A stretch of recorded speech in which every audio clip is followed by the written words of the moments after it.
It was a chilly October evening in the small town of Millhaven, where rumors spread faster than wildfire and oddities lurked in every shadow. Nobody knew this better than Sam, a middle schooler with a knack for collecting peculiar stories. Little did Sam know one such tale was about to unfold, not as a whispered rumor, but as a haunting reality. Sam was helping his aunt clean out the attic of the old family house. The place had reputation. Haunted, some said. Others called it just unlucky. Either way, Sam didn't buy it. As he sifted through boxes of moth-eaten clothes and dusty books, he came across a small wooden jewelry box tucked away in the corner. The box was unassuming, save for a single brass latch tarnished with age. Curiosity piqued, Sam opened it. Inside, resting on a bed of faded velvet, was a pin. It was shaped like an eye, intricately detailed, with a small red gem for the iris. Something about it was unsettling. Sam stared at it for a moment before slipping it into his pocket. Might as well keep it, he thought. Could be worth something. That night, Sam had the strangest dream. He was standing in the attic again, but it was different, cold and silent. The boxes were gone, replaced by mirrors that lined the walls. In each reflection, he saw himself, except his eyes were replaced by deep, empty voids.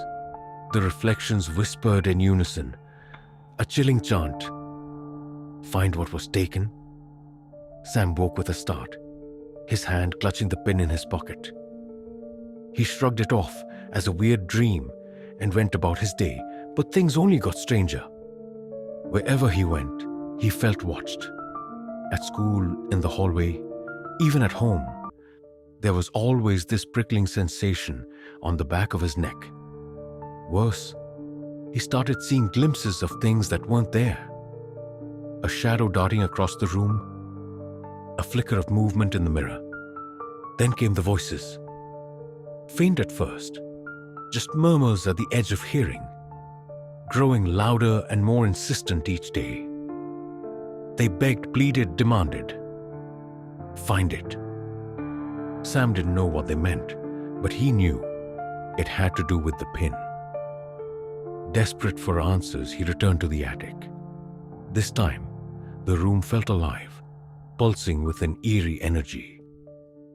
As he searched through the boxes, the whispers grew deafening, guiding his hands to a small hidden compartment in the floorboards.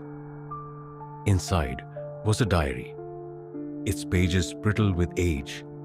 The diary belonged to his great-grandmother, Eleanor. In it, she detailed the story of the pin. It had been a gift from a mysterious peddler who came to town years ago. Eleanor had been warned that the pin was no ordinary trinket. It was a binding object, meant to seal something away. But curiosity got the better of her, and she wore it. The next day, her best friend vanished without a trace. Racked with guilt, Eleanor locked the pin away, vowing never to speak of it again. As Sam read the final entry, the whispers turned into a deafening roar. The mirrors from his dream materialized around him, and in each one, the void-eyed reflections stared back, now clawing at the glass, trying to escape. Find what was taken, they screamed. Realization hit Sam like a freight train. The pin wasn't just a seal, it was a key. And by keeping it, he had started unlocking whatever was trapped. Trembling, he grabbed the pin and ran outside.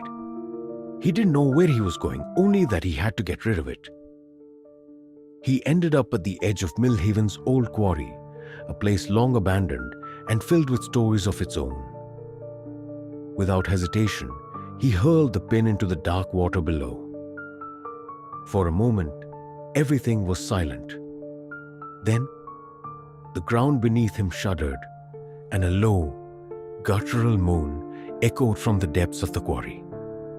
Sam didn't wait to see what would happen next. He ran home, the weight of what he had done pressing heavy on his chest. The whispers were gone, but the feeling of being watched never left. Weeks passed, and life returned to a fragile semblance of normalcy. But every so often, Sam would catch a glint of red out of the corner of his eye, or hear faint whispers carried on the wind, and he'd wonder, had he truly stopped it, or had he simply set it free?